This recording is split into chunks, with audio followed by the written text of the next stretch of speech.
네, 저희 종료주일 날부터 시작해서요. 일주일 동안 계속 요한복음 말씀을 쭉 나눠왔습니다. 고난주간 연합 아침 예배 함께 하신 분들은 아마 요한복음 말씀을 쭉 들어오셨을 텐데요. 오늘 특별히 금요일 저녁에 그 요한복음 19장 말씀 함께 나누는데, 지난 주일날 저희 17장 말씀에 예수님께서 체포되시기 직전에 기도를 하셨죠. 그걸 대제사장적 기도라고 말씀드렸는데, 자신을 위해서 또한 자신의 제자들을 위해서, 그리고 자신의 제자들이 전한 복음을 믿고 예수님을 따르는 모든 사람을 위해서 예수님께서 기도하셨고, 그들의 거룩하게 됨과 그들의 하나됨을 위해서 예수님께서 기도를 하셨습니다. 그다음에 18장에 와서 예수님께서 체포되세요. 근데 체포되시는 시간이 언제쯤이냐? 체포되시는 시간이 저녁 한 12시 넘어서 12시에서 1시 사이에, 목요일 저녁이죠. 목요일 저녁에 12시에서 1시 사이에 체포가 되십니다. 체포가 되셔서 안나스 대제사장의 집에 끌려가죠. 그리고 신문을 당하세요. 신문을 당하시고, 당하시는 가운데 베드로가 요한과 함께 쫓아갔죠. 쫓아가서 그걸 지켜보는 가운데 베드로가 예수님을 3번을 부인하는 장면이 18장에서 나옵니다. 세 번째 부인할 때 닭이 울죠. 그것이 금요일날 새벽입니다. 금요일날 새벽에 닭이 울고 빌라도에게 넘겨서 신문을 합니다. 빌라도에 넘겨서 신문을 하고, 예수님이 십자가에 못 박힌 시간은 9시 정도가, 아침 9시 정도가 됩니다. 그래서 19장에 오면서 19장에서 못 박히시는 과정이 나오는데, 채찍질을 맞으셨고, 그 다음에 가시 면류관을 쓰셨고, 그리고 자색옷을 입으셨죠. 그리고 또 군중들 앞에 서서 군중들이 예수님 대신에 바라바를 선택하는 장면이 나옵니다. 그리고 빌라도가요, 예수님 십자가 위에다가 패를 올리죠. 유대인의 왕 나사렛 예수다 패를 올렸는데, 대제사장들이 그 패를 자칭 유대인의 왕이다라는 패로 바꿔달라고 부탁을 합니다. 근데 빌라도가 거절해요. 거부하고 예수님께서 십자가에 못 박히시고, 그 다음에 이 19장이 어떻게 마치게 되냐? 군인들이 예수님의 겉옷을 제비를 뽑아서 나누고요, 예수님의 속옷까지 빼서 나누는 장면이 나옵니다.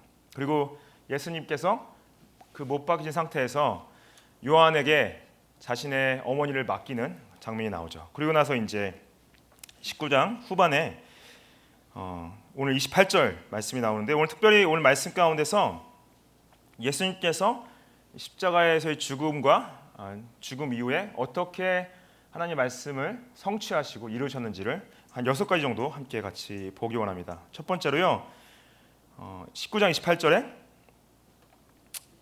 예수님께서 목마르다 말씀하세요. 그 후에 예수께서 모든 일이 이미 이루어진 줄 아시고 성경을 응하게 하려 하사 이르시되 내가 목마르다 하시니, 그러셨죠. 28절에 내가 목마르다라는 표현인가요? 30절에 다 이루었다라는 말은 예수님께서 십자가상에서 하신 7 말씀 중에 2가지입니다. 그래서 가상 7원 이렇게 얘기를 하는데요, 7개 중에 이 목마르다란 말과 다 이루었다는 말은 요한복음에만 나옵니다. 이 9시에 십자가에서 못 박히시고, 그 다음에 낮 12시 정도에 갑자기 어두워졌어요. 낮에는 어두워지지 말아야 되는데 어두워졌고, 그 다음에 예수님께서 3시까지 매달려 계시는데, 어두움이 임했을 때 예수님께서 가상 7원 중에 한마디를 하시죠. 엘리 엘리 라마 사막다니 말씀하시죠. 나의 하나님 어찌하여 나를 버리셨나이까, 부르짖으시죠. 그래서 예수님께서 버림을 당하신 이유가 뭡니까? 버림을 당하신 이유는 우리와 하나님과의 관계가 깨어져 있는데, 그 깨어진 관계를 회복하시려고 우리를 대신해서 버림을 당하셨습니다. 그리고 그 버림당하심을 통해서 우리와 하나님과의 관계를 회복할 수 있는 길을 여셨습니다. 근데 내가 목마르다 하는 표현이 나오는데요, 내가 목마르다 하는 그 표현 자체가 예수님의 인간적인 측면을 부각을 시킵니다. 특별히 이 당시 요한이 이 복음을 썼을 때 영지주의자들이 교회를 많이 공격했어요. 예수님께서 육신의 몸을 가지고 계시지 않으셨고 영적인 몸만 가지고 계셨다.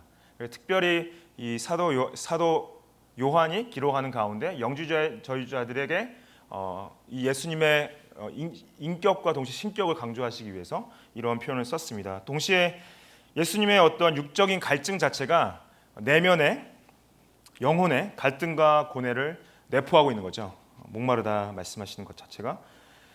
그리고 이것을 중요한 것은 사도 요한이 성경을 응하게 하려 했다 그러세요. 성경을 응하게 하려 했다. 예수님께서 내가 목마르다 하신 가장 큰 이유 중에 하나가 뭐냐면은 성경을 이루시기 위해서, 성경을 성취하시기 위해서.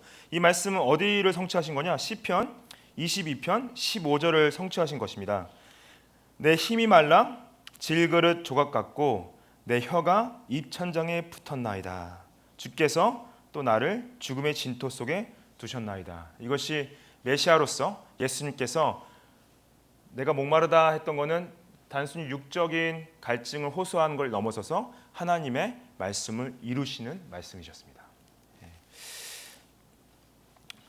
그리고 이제 그 다음에 두 번째로 이루신 장면이 나오는데요. 19장 29절에 거기 신포도주가 가득히 담긴 그릇이 있는지라 사람들이 그 신포도주를 적신 해면을 우슬초에 메어 예수의 입에 댔다 그래요.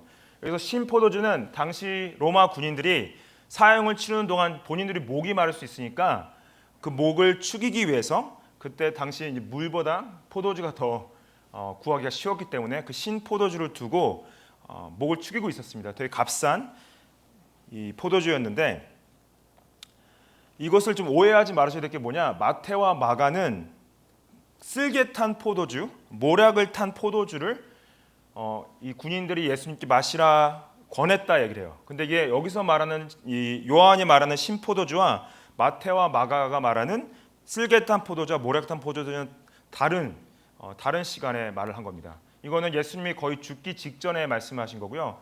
이 군인들이 모략 탄 포도주나 쓸개 탄 포도주를 마시라는 것은 십자가에 이제 달리신 초반에 어떤 고통을 줄이기 위해서 약간 마취제 역할로 드리는 거였는데 예수님께서 그 마취제 역할로 드리는 포도주는 안 마시겠다 하셨죠. 안 마시겠다 하셨는데 여기서 죽기 직전에 신포도주는 마셨습니다. 그래서 오해하지 마시고 이 갈증을 해결하고 근데 여기서 중요한 거는요. 요한이 마태와 마가는 갈대라고 썼습니다. 갈대를 써서 이 쓸개탄 포도주, 모략탄 포도주를 줬다 그러는데 여기서 신포도주는 놀랍게도 우슬초에 해면에 적셔서 줬다 그러는데 여기서 우슬초가 왜 중요하냐? 출애굽 당시에 하나님께서 6월절 날 문지방에 어린 양의 피를 적셔서 문설주와 그 문지방에 바르게 하셨죠. 그래서 그 피를 바른 곳은 죽음의 영이 넘어갔습니다. 그래서 이스라엘 사람들이 죽지 않았죠. 그래서 여기서 요한이 우슬초를 강조한 것은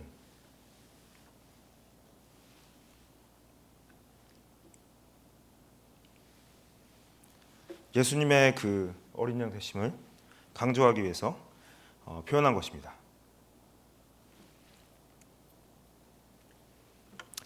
그래서 이 신포도주 마신 것도 하나님께서 하나님의 말씀을 이루신 거였어요. 시편 69편 21절에 이렇게 써 있습니다. 그들이 쓸개를 나의 음식물로 주며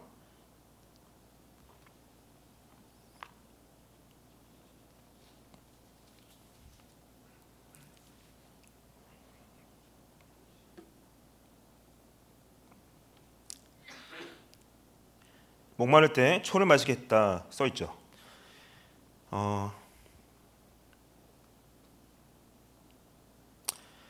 그래서 그리고 이제 그거를 두 번째로 이루셨고요. 그 다음에 이제 세 번째로 다 이루었다는 것도 성경의 말씀이 이루신 건데 요한복음 19장 30절에 예수께서 신포도주를 받으신 후에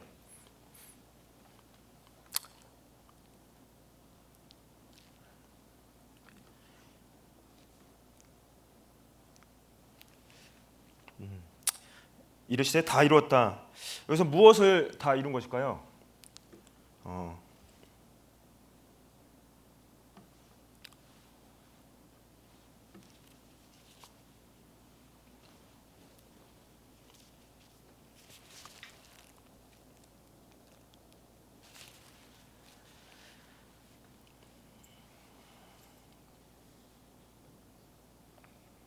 무엇을 다 이루셨냐?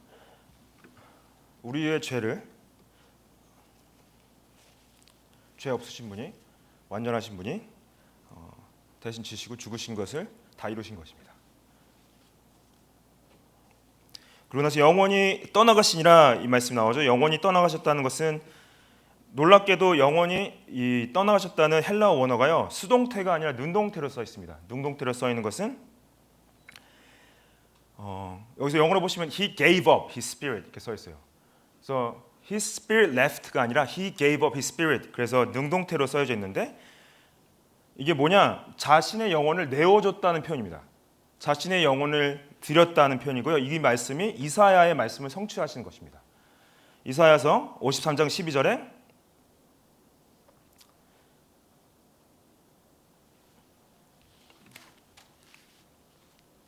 이는 그가 자기 영혼을 버려 사망에 이르게 했다 그러죠. 그래서 자기의 영혼을 버렸다는 것을 이루신 거예요. 내주신 거죠.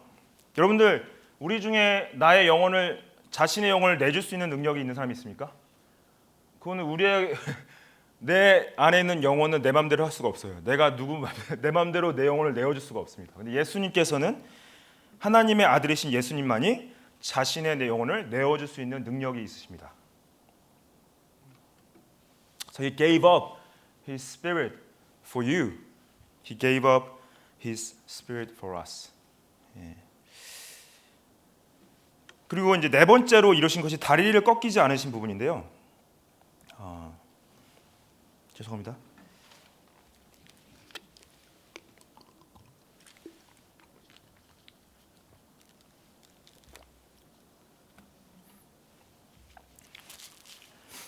요한복음 19장 31절에 이날은 준비일이라 유대인들은 그 안식일이 큰 날이므로 그 안식일에 시체들을 십자가에 두지 아니하려 하여 빌라도에게 그들의 다리를 꺾어 시체를 치워달라 하니 그랬어요. 여기서 준비일이란 안식일의 준비를 의미하기도 하지만은 특별하게 여기서 유월절을 여기서 준비한 날이라고 표현이 되어 있습니다. 안식일이 그냥 안식일이 아니라 안식일이 큰 날이다. 공교롭게도 이 안식일은 유월절과 겹치는 안식일이었던 거예요. 유월절과 겹치는 안식일은 유대인들에게 가장 큰 축제입니다. 가장 큰 축제로서 이때 시체들을 안식일에는 특히 의식적인 문제에 굉장히 신경을 썼어요. 율법에 의하면은 나무에 달려 죽은 시체는 저주를 받은 것이었습니다. 그래서 유대인들이 나무에 달려 죽은 시체를 그대로 두어서 밤을 넘기게 되면은 부정하게 된다고 생각했어요. 그래서 지금 예수님께서 죽으신 시점이 오후 3시인데 유대인들에게 있어서 안식일은 6시부터 시작이 됩니다. 3시간 정도밖에 시간이 없는 거예요. 그러니까 가서 빨리 이 시체를 죽여서 내려달라 부탁을 한 거죠. 근데 당시 로마 사람들의 형벌에 있어서는 십자가에다 대부분 그냥 죽게 내버려 두고 어느 정도까지 내버려 두냐? 날짐승들이 와서 먹게 내버려 둘 정도로 잔인한 십자가의 형이었습니다. 근데 그래서 대부분 이때 당시 유대인들도 만약에 누가 십자가에 달려서 월요일 날 죽었다? 아니 화요일 날 죽었다? 그럼 내버려 뒀어요. 근데 안식일 바로 직전이었기 때문에 빨리 죽여서 내려 보냈어야 되는 거죠. 근데 놀랍게도 이때 유대인들이 가장 큰 불법을 뭘 저질렀습니까? 죄 없는 예수님을 십자가에 못 박으라고 했죠. 가장 큰 불법을 범했죠. 죄 없는 사람을 죽이는 것은 가장 큰 불법이었거든요. 근데 이 사람들이 이런 의식법을 더 중요하게 생각하는 것 자체가 종교적인 가식과 위선을 드러내 보여줍니다. 그들이 다리를 꺾어 달라는 건 뭐냐?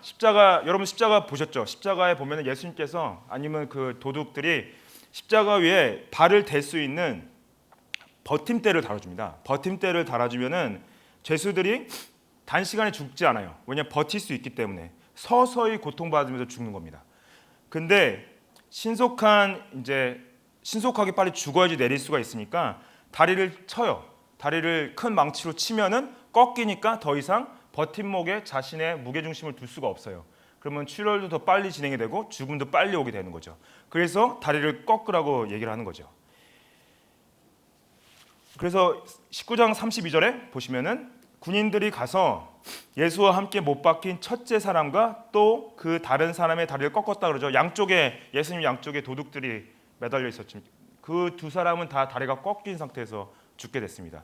아마 살아있는 상태였던 것 같아요. 근데 예수님은 이미 죽으셨다고 써 있습니다. 그래서 다리를 꺾지 않았다고 그래요. 아마 예수님이 달리시기 전에 채찍질로 말미암아 이미 출혈도 많았고 십자가를 직접 메고 가셨어야 되기 때문에 체력도 많이 소진된 상태에서 그래도 빠른 시간에 다른 도둑들보다 돌아가셨던 것 같습니다. 근데 결국에는 이 죽음을 확인을 했어야 되거든요. 죽음을 확인해야 되는데 다리를 꺾지는 않고 확인한 방법은 창으로 찌르는 거였어요. 창으로 찔러서 움찔하면 살아있는 거니까. 창으로 찌는 것이 34절에 나옵니다. 그중 한 군인이 창으로 옆구리를 찌르니 곧 피와 물이 나오더라. 그래서 옆구리를 찔리신 이유는 예수님이 죽었나 안 죽었나 확인하려고 군인이 찔른 거였어요. 그래서 다른 두 도둑들은 다리를 꺾임을 당하고 예수님은 다리를 꺾이고 하지 않고 찔림만 받은 거죠. 아시지만 여러분들 찔림을 받으신 것도 이사야 말씀을 이루신 거긴 합니다. 근데 여기서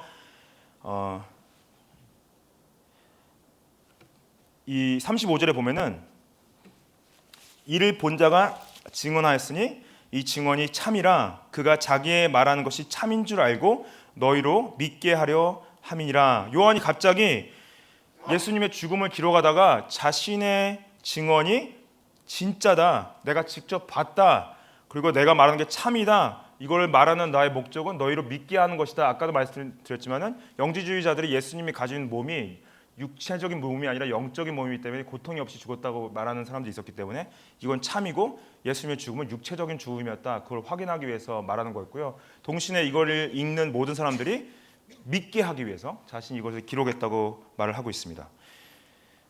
그래서 36절에 보시면은 이 일이 일어난 것은 그 뼈가 하나도 꺾이지 아니하리란 성경을 응하게 하려 함이라 그래요. 그래서 결국에는 다리가 꺾이지 않으신 것도 죽음 이후인데도 불구하고 하나님의 말씀을 성취하시기 위해서 하셨다고 말씀을 하십니다. 이것은 직접적으로는 아니지만은 출애굽기 때 놀랍게도요, 이런 말씀이 있습니다. 출애굽기 때 12장 46절에 한 집에서 먹되 그 고기를 조금 더 집 밖에서 내지 말고 뼈도 꺾지 말지며 그래요. 이런 명령을 왜 하셨을까 생각이 들 정도로 유월절에 어린 양을 잡고 어린 양을 먹습니다. 유월절날 피는 문설주에 바르고요.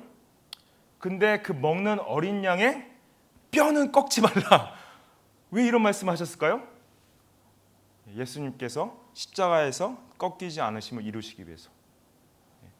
직접적으로는 시편 34절, 시편 34편 20절에 그의 모든 뼈를 보호하시며 그 중에서 하나도 꺾이지 아니하도다 그러셨어요.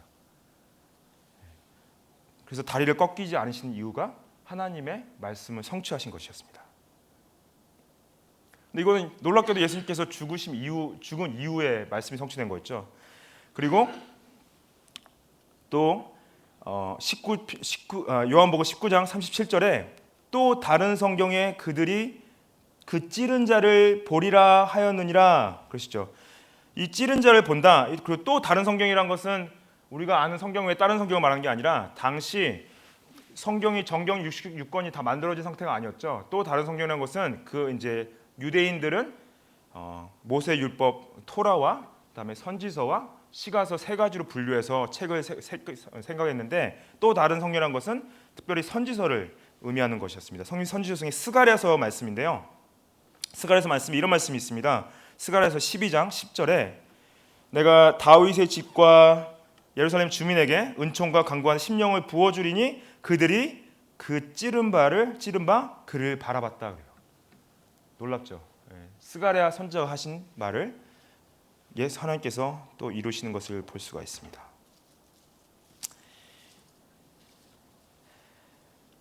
그리고 마지막으로 이루신 것은 죽은 후에 부자와 함께했다는 이런 말씀을 이루시는데요. 요한복음 19장 38절에 아리마대 사람 요셉은 예수의 제자이나 유대인이 두려워하여 그것을 숨기더니 2일 후에 빌라도에게 예수의 시체를 가져가기를 구하매 빌라도가 허락하는지라 그래요. 이 아리마대 요셉, 아리마대는 지역 이름입니다. 요셉이 태어나고 이제 자란 땅인데 아리마대는 예루살렘 서북쪽 10km쯤에 있는 곳인데요. 놀랍게도 이 아리마대는 마지막 사자이자 선지자였던 사무엘이 출생한 곳이 이 아리마대였습니다. 근데 아리마대 사람 요셉이 어떤 사람이었는지 이 사복음서가 여러 가지로 기록하고 있습니다. 마가복음에 보면은 아리마대 사람 요셉이 산헤드린 공회원이었다 얘기를 해요. 그리고 마태복음에서는 이 아리마대 사람 요셉이 부자였다 얘기를 합니다. 그리고 누가복음에서는 이 사람이 의로운 사람이었다. 그리고 지금 이 마가복음에서는 또 하나님의 나라를 기다리는 사람이었다 그러죠. 근데 요한은 요셉을 어떻게 표현하냐? 요셉은 예수님의 제자였다 그래요. 예수님의 제자였다 그러고 동시에 예수님의 제자였지만은 유대인들이 아는 것을 두려워해서 밝히지 못하고 있었다 얘기를 합니다. 그래서 근데 이때 놀랍게도 예수님의 제자들이 다 예수님을 배신하고 배반하고 도망가는 이 순간 아리마대 사람 요셉이 용기를 냅니다. 어떠한 용기를 내냐? 자신이 예수님의 시체를 걷어서 장례를 치르는 용기를 내요. 이것은 어떻게 보면 자신이 산헤드린 공회원으로서 또한 이 유대인들의 종교 지도자로부터 공격을 받을 수 있고 자격을 박탈당할 수 있는 위험을 무릅쓰고 예수님의 장례를 치르는 것이었습니다. 근데 이 말씀을 어떻게 이루는 거냐? 이사야 말씀을 이루시는 거예요. 이사야 말씀 53장 9절 말씀에 이런 말씀이 써 있습니다. 그는 강포를 행하지 아니하였고 그의 입에 거짓이 없었으나 그의 무덤이 악인들과 함께 있었으며 그가 죽은 후에 부자와 함께 있었도다라는 말씀을 이렇게 성취를 하십니다.